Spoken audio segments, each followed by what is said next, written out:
ನಂದಿ ಬೆಟ್ಟದಲ್ಲಿ ಒಂದು ವಿಶೇಷವಾದಂತಹ ಒಂದು ಅರ್ಥವರ್ಮ ಇದೆ. 1 ಅಡಿ ಉದ್ದ ಇದೆ. ಅದನ್ನ ಎಲ್ಲಿಯೂ ಬದುಕೋದಿಲ್ಲ ನಂದಿ ಬೆಟ್ಟ ಬಿಟ್ರೆ. ನಂದಿ ಬೆಟ್ಟ ಏನಾಗ್ತಿದೆ ಅಂತ ಯಾರು ಗಮನಿಸ್ತಾ ಇಲ್ಲ. ಮತ್ತು ನಂದಿ ಬೆಟ್ಟದ ವಿಶೇಷತೆ ಏನು ಅಂತ ಕೂಡ ಜನಕ್ಕೆ ಎಷ್ಟು ಗೊತ್ತು ಅಂತ ಗೊತ್ತಿಲ್ಲ. ಗೊತ್ತಿದ್ರೂ ಕೂಡ ನಮ್ಗೆ ಯಾಕೆ ಅಂದ್ಕೊಂಡು ಇದ್ದೀವಿ ನಾವು. ನಂದಿ ಬೆಟ್ಟ ಒಂದು ಕಮಾಡಿಟಿ. ಪೂರ್ಣಚಂದ್ರ ತೇಜಸ್ವಿ ಅವರು ಹೇಳಿದಾಗೇನೆ ನಿಸರ್ಗನ ಒಂದು ದುಡ್ಡು ಮಾಡೋ ಒಂದು ಪದಾರ್ಥ ಅಂದ್ಕೊಬೇಡಿ. ಅದು ನಮಗೆ ಬೆಟ್ಟಗಳು ಶಿಲ ಜಲ ನೆಲ, ಶಿಲ ಜಲ ನೆಲ. ಇದು ನಾವು ಮಾಡಿದ್ದಲ್ಲ. ಶಿಲೆನ ಯಾರು ಮಾಡಿದ್ರು, ಗಿರಿನ ಯಾರು ಮಾಡಿದ್ರು? ಮಹಾಭಾರತದಲ್ಲಿ ಒಂದು ಅಂಶ ಬರುತ್ತೆ, ಗೋವರ್ಧನ ಗಿರಿ. ಗೋವರ್ಧನ ಗಿರಿ ಗುಡುಗು ಮಿಂಚು ಮಳೆಯಿಂದನೂ ಜನಗಳಿಗೆ ಒಂದು ಇಂದ್ರ ಅನ್ನೋ ಒಂದು ಸೃಷ್ಟಿಯನ್ನು ಮಾಡಿ ಇದು ಬಂದರೆ ನೀವೆಲ್ಲ ಏನಾಗ್ತೀರಿ ಅನ್ನೋದನ್ನು ಸಿಂಬಾಲಿಕ್ ಆಗಿ ಹೇಳಿದ್ದಾರೆ. ಕೃಷ್ಣ ಅದಕ್ಕೆ ಕೆರೆಬೇರಲಲ್ಲಿ ಎತ್ಕೊಂಡು ನಿಂತ್ಕೊತಾನೆ. ಅವಾಗೆಲ್ಲರೂ ಅದನ್ನು ರಕ್ಷಣೆ, ಅಂದರೆ ಒಂದು ಬೆಟ್ಟ ನನ್ನ ರಕ್ಷಣೆ ಮಾಡುತ್ತೆ ನಮ್ಮನ್ನೆಲ್ಲ ಅನ್ನೋದು. ಅದೇ ಕಾನ್ಸೆಪ್ಟು, ಪ್ರಕೃತಿ ಕಾಯ್ದು ಅಂತ ಅಂತ. ಒಂದು ಕಿರುಬೆರಳಲ್ಲಿ ಬೆಟ್ಟ ಎತ್ತಾರೆ ಮಹಾವಿಷ್ಣು. ನೋಡಿ, ಬೆಟ್ಟ ನೀವು ಹಾಳು ಮಾಡಿದ್ದೀರಿ, ಆ ಬೆಟ್ಟನ ಹಾಳು ಮಾಡೋದಕ್ಕೋಸ್ಕರವಾಗಿ ನೀವು ಈ ಸ್ಥಿತಿಗೆ ಬಂದಿದ್ದೀರಿ, ದನಗಳು ಮೇಯಿಸಿ ಬೆಂಕಿ ಕೊಟ್ಟು ಸುಟ್ಟು ಹಾಳು ಮಾಡಿದ್ದೀರಿ ಅಂತ. ಹಾಗೇನೆ ಕಾಳಿಂಗ ಮರ್ದನ, ಕೆರೆಗಳಲ್ಲಿ ವಿಷ ತುಂಬಿಟ್ಟಿದ್ದೇನೆ, ವಿಷ ಸರ್ಪ ಇದೆ ಅಂದ್ಕೊಂಡು ನೀವು ಗೋಳಾಡದಿದ್ರೆ ಇಲ್ಲಿ ಸೀವೇಜ್ ವಾಟರ್ನ, ಇಂಡಸ್ಟ್ರಿಯಲ್ ವೇಸ್ಟ್ ಅನ್ನು ಬಿಟ್ಟು ಹಾಳು ಮಾಡಿದ್ದೀರಿ, ಅಲ್ಲಿ ವಿಷ ಇದೆ. ಅದು ಮಹಾಭಾರತದಲ್ಲಿ ಕೊಟ್ಟಿರ್ತಕ್ಕಂಥ ಒಂದು ಸಿಂಬಾಲಿಕ್ ಮೆಸೇಜ್. ಇವಾಗ ನಾವು ಲಲಿತ ಸಹಸ್ರನಾಮದಲ್ಲಿ ದಿನ ಹೇಳ್ತೀವಿ, ಪರ್ವತ ನಿವಾಸಿನಿ. ಪರ್ವತದಲ್ಲಿ ಅಮ್ಮ ವಾಸ ಮಾಡ್ತಾಳೆ. ಬೆಳಗಿರಿ ರಂಗನ ಬೆಟ್ಟದಲ್ಲಿ ಬೆಳಗಿರಿ ರಂಗಸ್ವಾಮಿ, ಮಹದೇಶ್ವರ ಬೆಟ್ಟದಲ್ಲಿ ಮಹದೇಶ್ವರ ಸ್ವಾಮಿ. ಸೊ ಹೀಗೆ ದೇವಸ್ಥಾನಗಳು ನಮ್ಮ ರಾಮನಗರ ಜಿಲ್ಲೆ, ಈಗಿನ ರಾಮನಗರ ಜಿಲ್ಲೆಯಲ್ಲಿ ಕನಕಪುರ, ರಾಮನಗರ ಇಲ್ಲೆಲ್ಲನೂ, ಮತ್ತು ನಂದಿ ಬೆಟ್ಟದಲ್ಲಿ ಎಲ್ಲ ಬೆಟ್ಟಗಳಲ್ಲಿ ಕೂಡ ಮೇಲ್ಗಡೆಗೆ ಒಂದು ದೇವಸ್ಥಾನ ಕಟ್ತಾರೆ.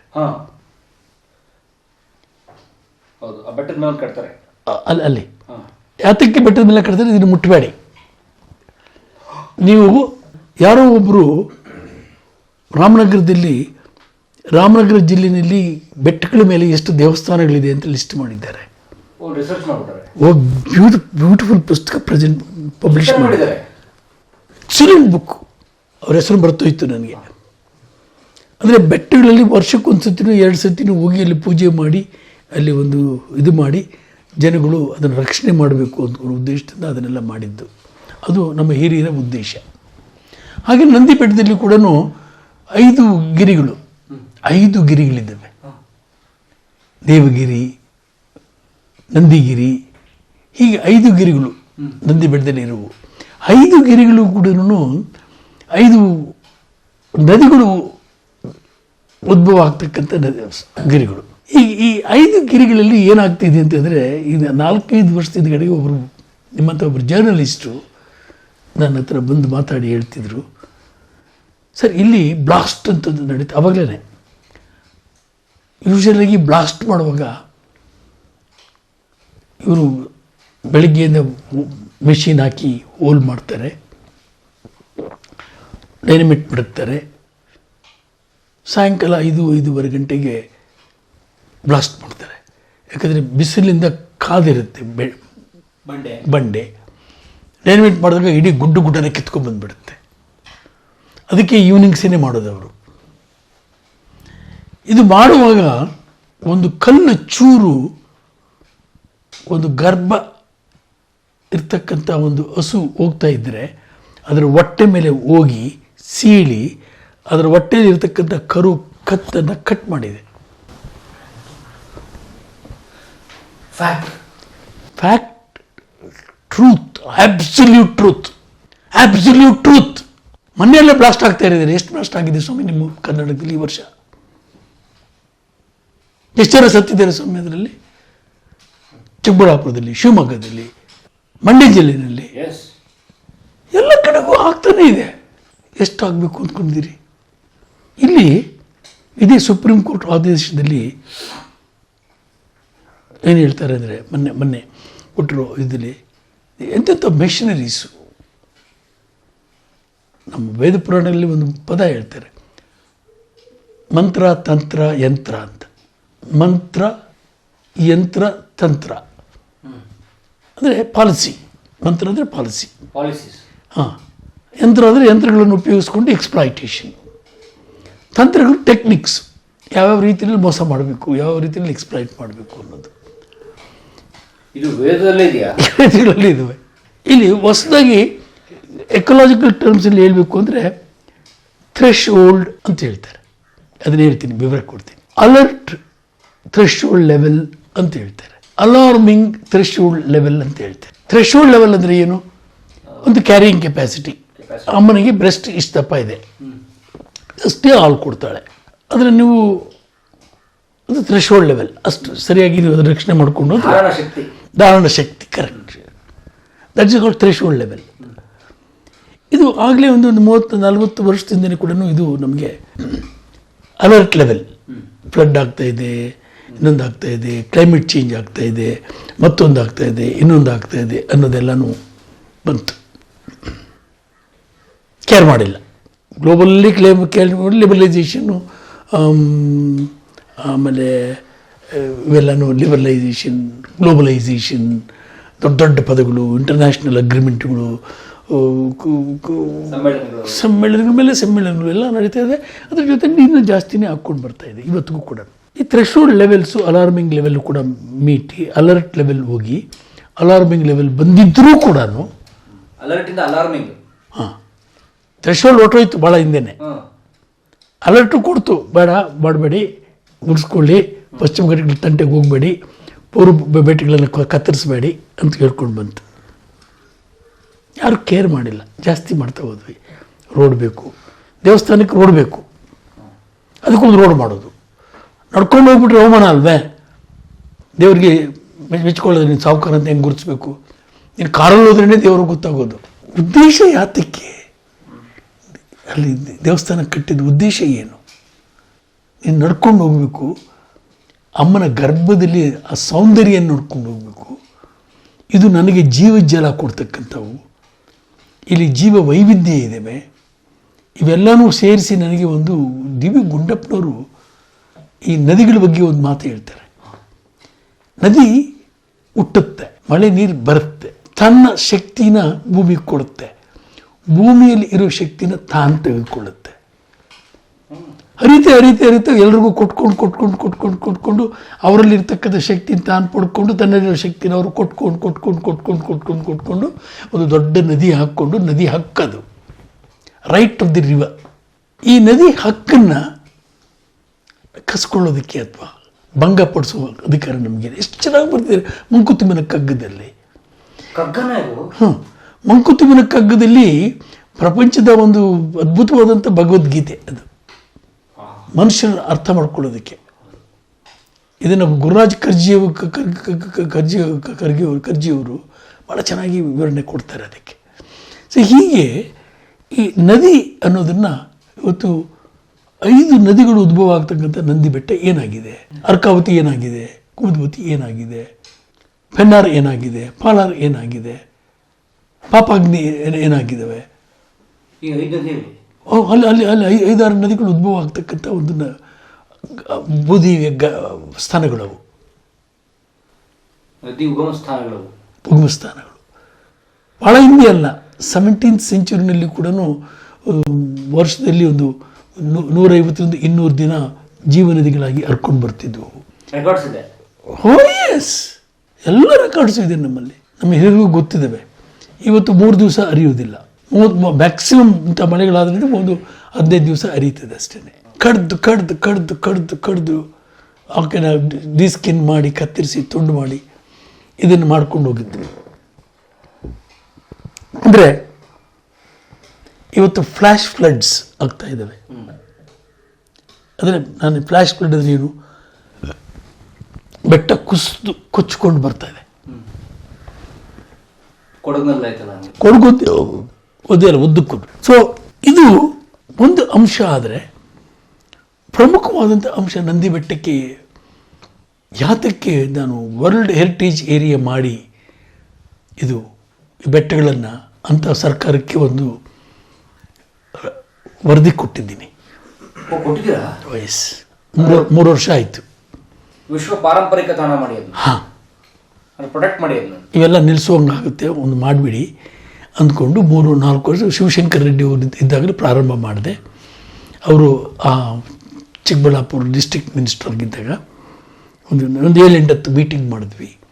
ನ್ಯಾಷನಲ್ ಲಾ ಸ್ಕೂಲ್ ಸ್ಟೂಡೆಂಟ್ಸ್ನ ಕರ್ಕೊಂಡು ಹೋಗಿದ್ದೆ, ವಿಜ್ಞಾನಿಗಳು ಕರ್ಕೊಂಡು ಹೋಗಿದ್ದೆ. ನಂದಿ ಬೆಟ್ಟದ ವಿಶೇಷತೆಗಳೇನು ಅಂತ ನೋಡಿದ್ವಿ. ಏನು ವಿಶೇಷ? ಡಾಕ್ಟರ್ ರಾಧಾಕಾಳೂರಿನ ಇದ್ದಾರೆ, ದೊಡ್ಡ ವಿಜ್ಞಾನಿ. ಅವರು ನಂದಿ ಬೆಟ್ಟದಲ್ಲಿ ಒಂದು ವಿಶೇಷವಾದಂಥ ಒಂದು ಅರ್ಥವರ್ಮ್ ಇದೆ, 1 ಅಡಿ ಉದ್ದ ಇದೆ ಅದು. ಎರೆಹುಳ? ಹಾಂ, ಎರೆಹುಳ 1 ಅಡಿ ಉದ್ದ. 1 ಅಡಿ ಉದ್ದ. ಅದನ್ನು ಎಲ್ಲಿಯೂ ಬದುಕೋದಿಲ್ಲ ನಂದಿ ಬೆಟ್ಟ ಬಿಟ್ಟರೆ. ಅವ್ರನ್ನ ಕೇಳಿದ್ವಿ ರಾಧಾಕಾಳಿಯವ್ರನ್ನ. ಅದು ಎಂಡಮಿಕ್.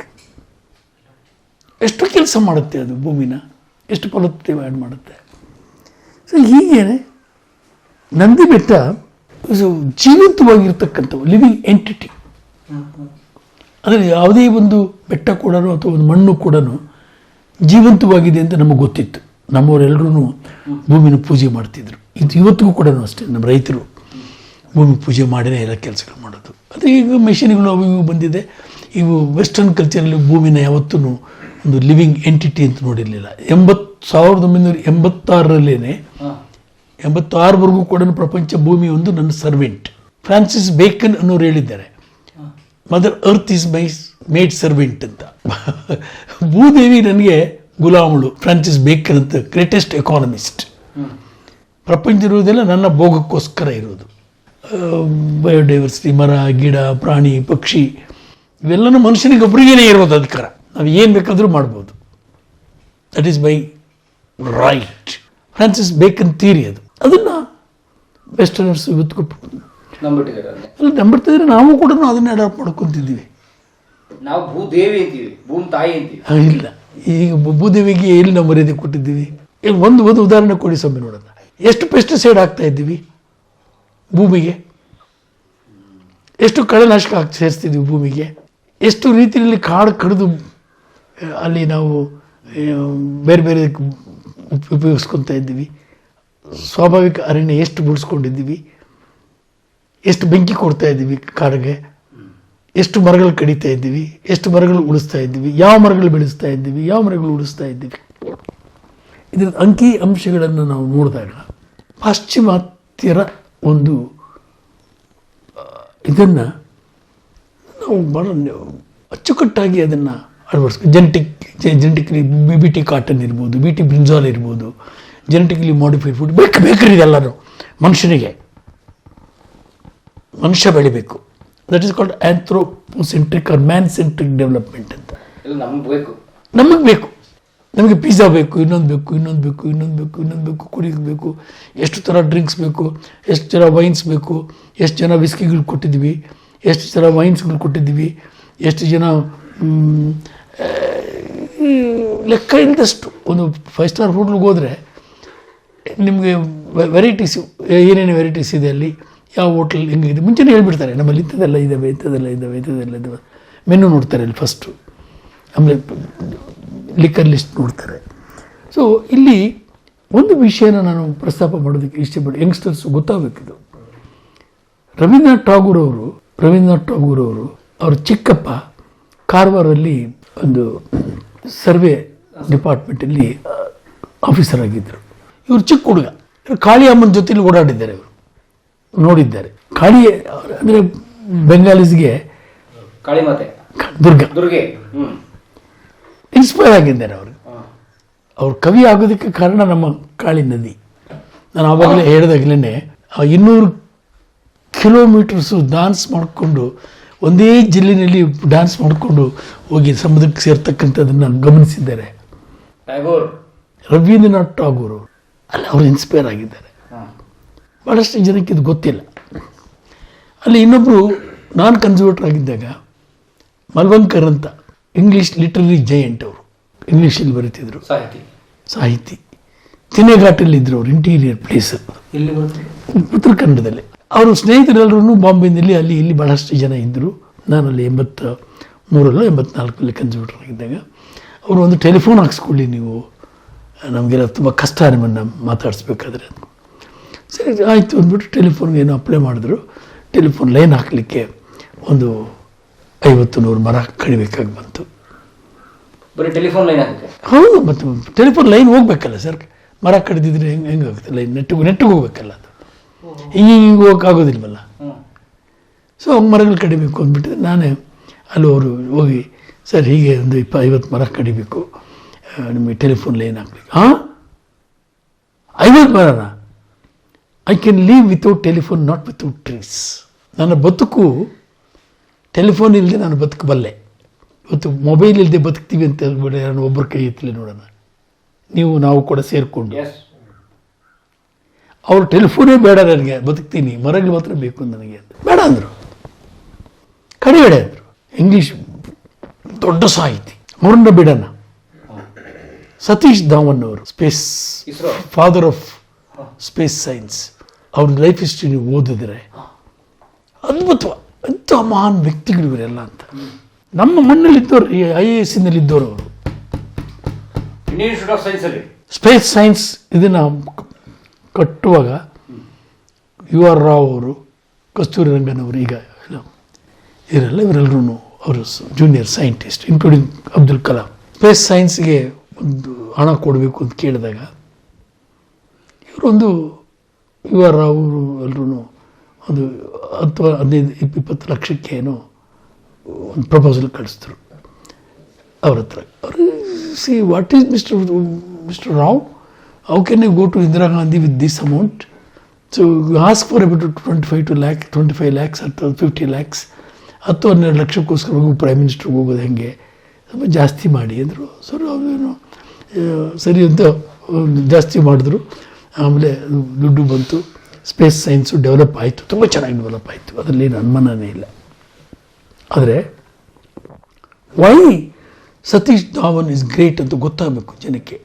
ನಾನು ಸತೀಶ್ ಧಾವನ್ ಹೆಸರಲ್ಲಿ ಇಲ್ಲೊಂದು ಸತೀಶ್ ಧಾವನ್ಸ್ ಆರ್ನಿತೋ ಗಾರ್ಡನ್ ಅಂತ ಮಾಡಿದ್ದೀನಿ, ಬೆಳ್ಳಂಡೂರು ಲೇಕ್ ಹತ್ರ. ಅಲ್ಲಿ ಒಂದು 15 ಎಕರೆ ಜಾಗದಲ್ಲಿ ಸತೀಶ್ ಧಾವನ್ಸ್ ಆರ್ನಿತೋ ಗಾರ್ಡನ್ ಅಂತ. ಯಾಕೆಂದರೆ ಈ ಮನುಷ್ಯನ ನೆನೆಸ್ಕೊಳ್ತಾ ಇಲ್ಲ ಯಾರೂ. ಇವರು ಅಲ್ಲಿ ಒಂದು ಸ್ಪೇಸ್ ಲಾಂಚ್ ಮಾಡಬೇಕು, ಪಬ್ಲಿಸಿಟಿ ಎಲ್ಲ ಕೊಟ್ಬಿಟ್ಟಿದ್ದಾರೆ, ಪ್ರೆಸ್ಸು ಗೀಸು ಎಲ್ಲರಿಗೂ ಕೊಟ್ಬಿಟ್ಟಿದ್ದಾರೆ. ಇವ್ರಿಗೆ ಗೊತ್ತಿಲ್ಲ ಯಾವ ಸೈಟ್ ಲಾಂಚ್ ಮಾಡೋ ಸೈಟು. ಅಲ್ಲೇ ಒಂದು 50 ಮರ ಕಡಿಬೇಕು ಅಂತ. ದೆನ್ ಈ ಸೈಡ್ ನೋ, ಒಂದು ಮರನೂ ಕಡಿಬಾರ್ದು, ಮರ ಇಲ್ದಿರೋ ಸೈಟ್ನ ಸೆಲೆಕ್ಟ್ ಮಾಡಿ. I don't want to cut single tree. ಅದೇ ಸ್ಪೇಸ್ ಡಿಪಾರ್ಟ್ಮೆಂಟ್ನವರು ಕೂಡ ಒಬ್ಬ ಪ್ರೈಮ್ ಮಿನಿಸ್ಟರ್ ಹೆಲಿಕಾಪ್ಟರ್ ಲಾಂಚ್ ಮಾಡೋಕ್ಕೆ 250 ಮರಗಳು ಕಡಿಮೆ ಮಾಡಿದ್ರು. ನಾನು ಹೇಳ್ತಾ ಇದ್ದರೆ the difference of the scientist approach, ಯೋಚನಾ ಕ್ರಮ ನೋಡಿ ಹೆಂಗಿದೆ. ಯೋಚನಾ ಕ್ರಮ. ಅವರು ಬರ್ಡ್ಸ್ ಬಗ್ಗೆ, ಫ್ಲೈಟ್ ಲ್ಯಾಂಡಿಂಗ್ ಹೆಂಗೆ, ಹೋಗೋದು ಹೆಂಗೆ, ಅದ್ರ ಬಗ್ಗೆ ಸ್ಟಡಿ ಮಾಡಿ ಏರೋ ಸೈನ್ಸ್ ಪುಸ್ತಕ ಬರೆದಿದ್ದಾರೆ ಸತೀಶ್ ಧಾವನ್ ಅವರು. ಇನ್ ಮೆಮರಿ ಆಫ್ ದಟ್ ಜೆಂಟಲ್ಮನ್ ನಾನು ಇಲ್ಲಿ 18 ಎಕರೆನಲ್ಲಿ ಒಂದು ಸತೀಶ್ ಧಾವನ್ಸ್ ಆರ್ನಿತೋ ಪಾರ್ಕ್ ಮಾಡಿದ್ದೀನಿ 3 ವರ್ಷದಿಂದ. ಎಷ್ಟು ಜನ ಕೇಳಿದ್ದಾರೆ, ಕೇಳಿ ಹುಡುಗರು ಅಂದ್ಕೊಂಡು, ಬೆಂಗಳೂರು ಜನಕ್ಕೆ ಗೊತ್ತಾಗಬೇಕು ಅಂದ್ಕೊಂಡು. ಕಲಾ ಮಾಧ್ಯಮದ ಎಲ್ಲ ಎಪಿಸೋಡುಗಳು ನಿಮಗೆ ಸಿಗಬೇಕು ಅಂತಂದ್ರೆ ಕಲಾ ಮಾಧ್ಯಮ ಯೂಟ್ಯೂಬ್ ಚಾನೆಲ್ನ ಸಬ್ಸ್ಕ್ರೈಬ್ ಮಾಡಿ, ಬೆಲ್ ಐಕಾನ್ನ ಕ್ಲಿಕ್ ಮಾಡಿ, ತಪ್ಪದೇ ಮಾಡಿ. ಸ್ನೇಹಿತರೆ, ಕಲಾ ಮಾಧ್ಯಮದ ಎಲ್ಲ ಸಂದರ್ಶನಗಳನ್ನು ನೀವೀಗ ಓದಬಹುದು. www.kalamadhyama.com ಈ ವೆಬ್ಸೈಟ್ಗೆ ವಿಸಿಟ್ ಮಾಡಿ, ಇಂಟರ್ವ್ಯೂಗಳನ್ನು ಓದಿ. ಓದುವ ಸಂಸ್ಕೃತಿ ಹೆಚ್ಚಾಗಲಿ. ಧನ್ಯವಾದ. ಕಲಾ ಮಾಧ್ಯಮದ ಫೇಸ್ಬುಕ್ ಪೇಜ್, ಟ್ವಿಟರ್ ಪೇಜ್ ಮತ್ತು ಇನ್ಸ್ಟಾಗ್ರಾಮ್ ಪೇಜ್ನು ಕೂಡ ನೀವು ಫಾಲೋ ಮಾಡಿ. ಈ ವಿಡಿಯೋ ನಿಮಗೆ ಇಷ್ಟವಾಗಿದ್ದರೆ ಸೋಷಿಯಲ್ ಮೀಡಿಯಾ ಪೇಜ್ಗಳಲ್ಲಿ ಶೇರ್ ಮಾಡೋದು ಮರಿಬೇಡಿ. ಶೇರ್ ಮಾಡಿದಾಗ #ಪರಂ ಹಾಕೋದನ್ನು ಮರಿಬೇಡಿ. ಆಗ ನೀವು ಶೇರ್ ಮಾಡಿದ ವಿಡಿಯೋಗಳು ನಮಗೆ ಸಿಗುತ್ತೆ, ನಾವು ಅದಕ್ಕೆ ಕಮೆಂಟ್ ಮಾಡ್ತೇವೆ. ಕನೆಕ್ಟ್ ಆಗಿರೋಣಂತೆ.